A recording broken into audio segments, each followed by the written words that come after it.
तो दोस्तों, आपका स्वागत है एक और नई डरावनी कहानी में। मैं हूं आपका दोस्त कहानीबाज क्रियांश, जो हर हफ्ते लेकर आता हूं आपके लिए एक नई डरावनी कहानी। तो चलिए शुरू करते हैं। ये कहानी है मेरी मामी की, जिन्होंने हाल ही में पहाड़ों के बीच बसे एक छोटे से कस्बे लैंसडाउन में अपना घर बनवाया था। उनका नाम शिखा था। शांत स्वभाव और बहुत ही सलीके से रहने वाली। उन्हें पुरानी चीज़ें इकट्ठा करने का बहुत शौक था। पुराने बर्तन, घड़ियाँ, लैंप्स, कुछ भी जो पुराना हो और अनोखा। उन्हें लगता था हर एंटीक चीज़ में एक कहानी छुपी होती है। उनके पति यानी मामा जी अक्सर उनसे कहते, शिखा, घर को तो तुमने म्यूजियम बना दिया है। और दोनों हंस देते। एक बार मामा और मामी घूमने के लिए लद्दाख गए हुए थे। उन दिनों लद्दाख बहुत ही वीरान होता था। उस समय लद्दाख में बहुत ही कम दुकानें हुआ करती थीं। उसी दौरान मामी जी की नज़र एक एंटीक आइटम की दुकान पर पड़ी। वहाँ उन्होंने कुछ चीज़ देखी, लेकिन उन्हें कुछ खास पसंद नहीं आया। तभी एक कोने में एक चीज़ पर उनकी नज़र पड़ी, जो किसी पुराने कपड़े से ढकी हुई थी। उत्सुकता से उन्होंने कपड़ा हटाया तो नीचे एक पुराना लेकिन बहुत ही खूबसूरत शीशा निकला। सुनहरे किनारों वाला, हल्का सा धुंधला, लेकिन अब भी चमकदार। मामी ने दुकानदार से पूछा, भाई साहब, ये शीशा इतने कोने में क्यों रखा हुआ है? दुकानदार थोड़ा हड़बड़ा गया और बोला, अरे बस ऐसे ही। आपको पसंद आया क्या? मामी को शीशा बहुत पसंद आया और उन्होंने झट से खरीद लिया। दुकानदार ने भी बिना बातचीत किए शीशा पैक कर दिया, जैसे वो चाहता था कि शीशा जल्दी से किसी और के पास चला जाए। मामी वो शीशा लेकर घर आई और अपने बेडरूम में लगा दिया। कुछ दिन तक तो सब ठीक चला। मामी रोज की तरह अपने कामों में लगी रहती। कभी शीशे में झांकती, बाल बनाती, हल्का सा मेकअप करती, लेकिन फिर धीरे धीरे कुछ चीज अजीब होने लगी। एक रात मामी जब सो रही थी, उन्हें अचानक लगा जैसे उनके कमरे में कोई चल रहा हो। एक हल्की सी सरसराहट की आवाज। उन्होंने करवट ली, उठकर देखा, कमरा बिल्कुल खाली था। उन्होंने सोचा शायद उन्होंने कोई ख्वाब देखा है और फिर दोबारा सो गई। अगले दिन सुबह मामी शीशे के सामने खड़ी होकर बाल बना रही थीं। तभी उन्हें लगा जैसे शीशे में कोई हलचल हुई हो। वो चौंकी, पीछे मुड़कर देखा, लेकिन कुछ भी नहीं। लेकिन उनके चेहरे पर अब हल्की बेचैनी दिखने लगी थी। अब रोजाना कुछ न कुछ अजीब होने लगा।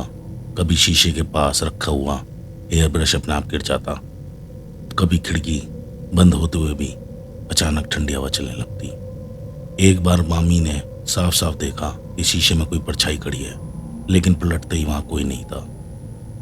अब मामी को लगने लगा कि शायद इस शीशे में कुछ गड़बड़ है। जब उन्होंने मामा जी को ये सब बताया तो उन्होंने हंसते हुए कहा, तुम्हें ज़्यादा सोचने की आदत हो गई है। हो सकता है थकावट हो, आराम कर लो। लेकिन अगली ही रात मामा जी को एक अजीब सा सपना आया। सपने में उन्होंने देखा कि उनके कमरे में एक औरत खड़ी है, लंबे बाल, सफ़ेद साड़ी, और वो धीरे धीरे उनकी तरफ बढ़ रही है। जैसे ही वो पास आई, उसका चेहरा एकदम से डरावना हो गया और तभी वो औरत उन पर झपटी। मामा जी घबरा कर उठ बैठे। उनका माथा पसीने से भीग चुका था।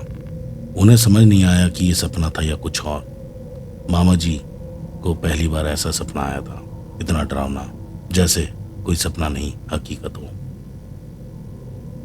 सुबह उठकर वो काफी देर तक चुप बैठे रहे। मामी ने पूछा, सब ठीक है ना? तो उन्होंने बस इतना कहा, कल रात सपने में मैंने कुछ अजीब देखा तो अच्छा नहीं लगा। मामी ने उन्हें चाय दी, लेकिन उन्होंने बस 2 घूंट लिए और सोच में डूबे रहे। मामा जी वैसे तो मजाक में बात घुमा देते थे, लेकिन आज उनकी आंखों में हल्की बेचैनी थी। दिन भर वो कुछ उलझे से रहे और फिर शाम को जब मामी को एक बार फिर शीशे के सामने देखा तो मामा जी ने गौर किया कि मामी अब बहुत देर तक उसी के सामने बैठी रहती हैं। कभी मुस्कुराती हैं, कभी जैसे किसी से बात कर रही हों।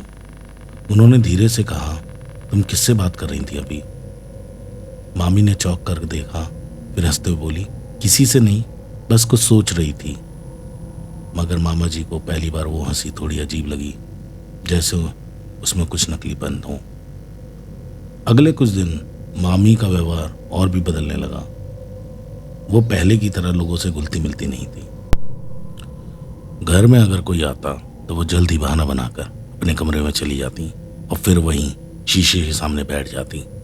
कई बार मामा जी ने देखा कि मामी शीशे को एकटक देखती रहती थी, बिना पल के झपकाए, जैसे उस शीशे में कुछ ऐसा था जो बाकी किसी को नजर नहीं आता। एक रात जब मामा जी नींद से उठे तो कमरे में हल्की सी सरसराहट सुनाई दी। उन्होंने देखा मामी फिर शीशे के सामने बैठी थी। कमरे की लाइट बंद थी, बस बाहर की स्ट्रीट लाइट की हल्की रोशनी आ रही थी। मामी की पीठ उनकी तरफ थी, लेकिन वो धीमे धीमे कुछ बुदबुदा रही थी। मामा जी ने पूछा, तुम ठीक हो? मामी ने कोई जवाब नहीं दिया। मामा जी ने एक बार फिर पूछा, क्या हुआ, तुम इतनी रात में यहाँ क्यों बैठी हो? तभी मामा जी की नज़र शीशे पर गई और शीशे में देखते ही वो एकदम सन्न पड़ गए। उनके कदम अपने आप पीछे की ओर हट गए। शीशे में वही डरावना चेहरा था जो उन्होंने कुछ दिन पहले अपने सपने में देखा था। लंबे उलझे बाल, गहरी सुर्ख आंखें और एक अजीब सी मुस्कान। कि तभी दरवाजा खुलने की आवाज़ होती है। मामा जी चौंक कर उस तरफ देखते हैं। दरवाजे से मामी अंदर आ रही थी, हाथ में पानी की बोतल लिए। मामा जी एक पल को कुछ समझ ही नहीं पाए। उन्होंने फिर एक बार शीशे की ओर देखा। अब वहां कोई नहीं था। मामा जी का दिमाग सुन्न हो गया था। उन्होंने मामी से पूछा, तुम बाहर गई थी? मामी हैरानी से बोली, हाँ, नींद खुल गई तो पानी लेने चली गई थी। क्यों, क्या हुआ? मामा जी कुछ पल चुप रहे, फिर धीमे से बोले, नहीं, कुछ नहीं। डर उनके चेहरे से साफ झलक रहा था। मामा जी पूरी रात सो नहीं पाए। हर थोड़ी देर में उनकी नज़र उस शीशे पर जाती। अगली सुबह मामी नाश्ता बना रही थी। रेडियो पर पुराने गाने बज रहे थे। मामा जी ने धीरे से कहा, हमें उस शीशे को हटवा देना चाहिए। मामी जी ने पलट कर देखा। थोड़ी देर तक कुछ नहीं बोली, फिर मुस्कुराते हुए बोली, क्यों, वो तो बहुत सुंदर है, मैं उसे इतने प्यार से लाई हूं। मामा जी ने कुछ नहीं कहा। अब उनके अंदर का डर गहराता जा रहा था। दोपहर में जब मामा जी ऑफिस चले गए, मामी फिर से शीशे के सामने बैठ गई। वो धीमे धीमे मुस्कुरा रही थी। उनके होंठ हिल रहे थे, जैसे किसी से बात कर रही हों। इस बार आवाज भी आ रही थी, बहुत धीमी, फुसफुसाहट जैसी। बाहर काम कर रही नौकरानी ये सब खिड़की से देख रही थी। जब उसने ध्यान से देखा तो शीशे में मामी नहीं, बल्कि किसी औरत का डरावना चेहरा नजर आ रहा था। उसके रोंगटे खड़े हो गए, सांस जैसे एक पल को रुक गई हो। वो डर के मारे बिना कुछ कहे वहां से चुपचाप चली गई। अब उस घर में कुछ तो बहुत गलत हो रहा था और किसी को इसका अंदाजा भी नहीं था। देर रात को मामा जी जब ऑफिस से वापस आए तो नौकरानी ने घबराते हुए उनसे सब कुछ बता दिया। वो एक पल के लिए भी नहीं रुके, सीधे उस कमरे की ओर बढ़े। कमरे में मामी अब भी उसी शीशे के सामने बैठी थी, गहरी नजरों से उसे ताकती हुई, जैसे किसी और दुनिया में हो। मामा जी ने बिना कुछ कहे शीशा दीवार से उतारा और उसे घर से बाहर फेंकने के लिए बालकनी की ओर बढ़े। तभी अचानक मामी का चेहरा बदलने लगा। आंखें गहरी, आवाज भारी और अजीब हो गई। उन्होंने चिल्लाकर कहा, रुको, ये मेरा है, इसे कोई नहीं ले जा सकता।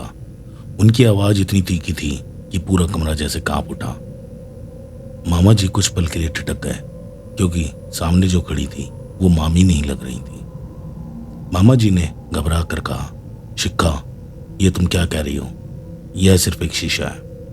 लेकिन मामी की आंखें अब लाल हो चुकी थी, चेहरे पर अजीब सी मुस्कान थी। तुम कुछ नहीं समझते, अब बहुत देर हो चुकी है, मामी ने कहा। मामा जी ने हिम्मत जुटाई और जैसे ही शीशे को लेकर बालकनी की ओर बढ़े, मामी ने उनका रास्ता रोकने की कोशिश की। रुक जाओ, वो मेरा है, उसे वापस रख दो। मामी की आवाज अब और डरावनी होती जा रही थी। मामा जी ने डरते हुए कहा, यह सब तुम्हारे साथ क्या हो रहा है शिखा? तुम ऐसे क्यों बात कर रही हो? मामी फिर से उनके सामने आकर खड़ी हो गई। उनकी चाल एकदम अलग थी, जैसे किसी कठपुतली को जबरदस्ती खींचा जा रहा हो। मैंने कहा, शीशा वापस रख दो। मामा जी अब डर के बावजूद तेजी से दरवाजे की ओर बढ़े। तभी मामी ने पास की टेबल से कुछ उठाकर उनकी ओर फेंका, एक भारी लैंप जो उनके सिर से बाल बाल बचा। मामा जी एक पल के लिए रुक गए, फिर दौड़ते हुए बाहर निकलने लगे। मामी भी उनके पीछे दौड़ी। अब वो पूरी तरह किसी और के वश में थी। उनके बाल बिखरे हुए, आंखें लाल।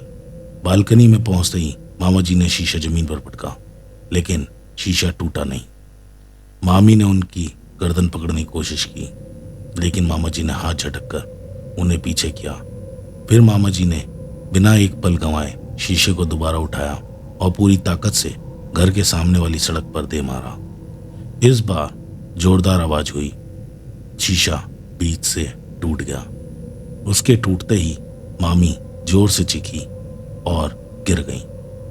कमरे की सारी लाइटें एक पल को गुल हो गईं और फिर एक साया शीशे से निकलकर हवा में ऊपर उठा, काला धुआं सा, और अगले ही पल गायब हो गया। मामा जी आफते हुए मामी के पास पहुंचे। मामी बेहोश थी, लेकिन अब उनके चेहरे पर वही पुरानी शिक्षा की झलक थी।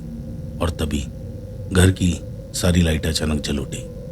मामा जी ने घबराते हुए मामी को झंझोड़ा और कहा, शिखा शिखा, आंखें खोलो।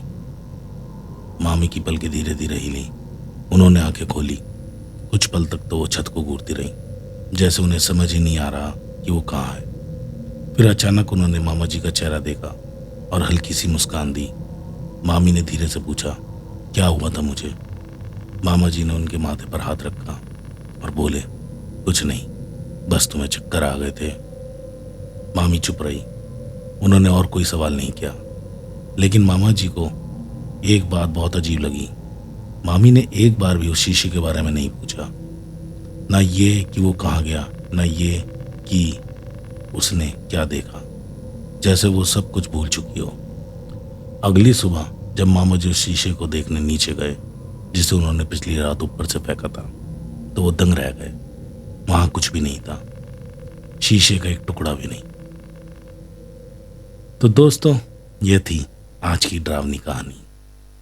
लेकिन दोस्तों, मुझे एक बार एक बूढ़े आदमी ने बताया था, अगर किसी व्यक्ति को किसी चीज से दिल से जुड़ाव हो जाता है, तो कई बार इंसान मरने के बाद भी उस चीज से दूर नहीं हो पाता, और मरने के बाद वो हमेशा हमेशा के लिए उस चीज से बंध जाता है।